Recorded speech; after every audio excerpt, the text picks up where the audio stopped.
Anatomie de la base interne du crâne. La tête osseuse, mandibule exclue, est placée ici en position anatomique de référence, la partie crâniale au sommet de l'image. Nous allons faire basculer cette tête osseuse vers l'avant et ainsi se placer en vue crâniale, la partie dorsale du crâne étant placée à la face postérieure. Nous tournons cette tête osseuse et plaçons la face ventrale au sommet de l'image et la partie gauche à gauche de l'image. La calvaria est retirée et l'on voit ainsi la base interne du crâne. La base interne du crâne est constituée de 3 fosses successives, la fosse crânienne antérieure, la fosse crânienne moyenne et la fosse crânienne postérieure.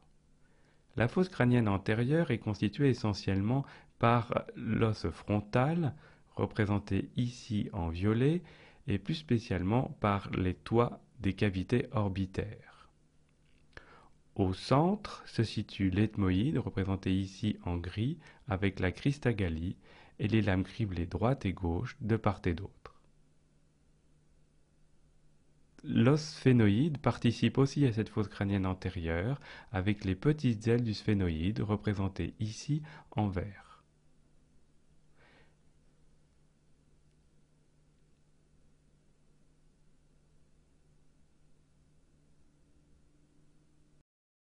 La fosse crânienne moyenne, quant à elle, est constituée par les grandes ailes du sphénoïde, représentées ici en vert, et la face antérieure des rochers, représentée ici en marron.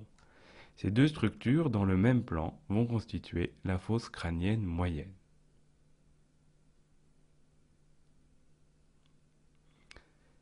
L'os pariétal, représenté ici en bleu, ne fait pas partie de la base interne du crâne, il va constituer la calvaria, mais vient s'insérer au contact de la base interne du crâne. La selle turcique, quant à elle, est située au centre de l'os sphénoïde et correspond à une dépression osseuse.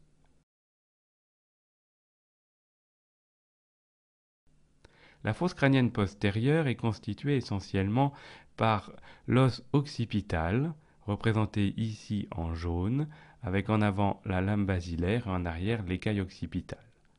Mais cette fosse crânienne est aussi constituée par la face postérieure du rocher, et nous devons incliner le crâne pour voir cette face postérieure, représentée ici en marron.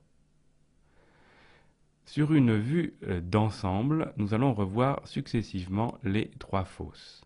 La fosse crânienne antérieure, constituée par l'os frontal et les petites ailes du sphénoïde, est séparée de la fosse crânienne moyenne par le bord postérieur de la petite aile du sphénoïde, représentée ici par un trait rouge. La fosse crânienne moyenne, quant à elle, est séparée de la fosse crânienne postérieure par le bord postérieur du rocher ou crête du rocher, représentée ici par un trait rouge. Nous avons donc 3 fosses successives correspondant à 3 étages successifs sur cette base interne du crâne. La fosse crânienne antérieure, la fosse crânienne moyenne et la fosse crânienne postérieure.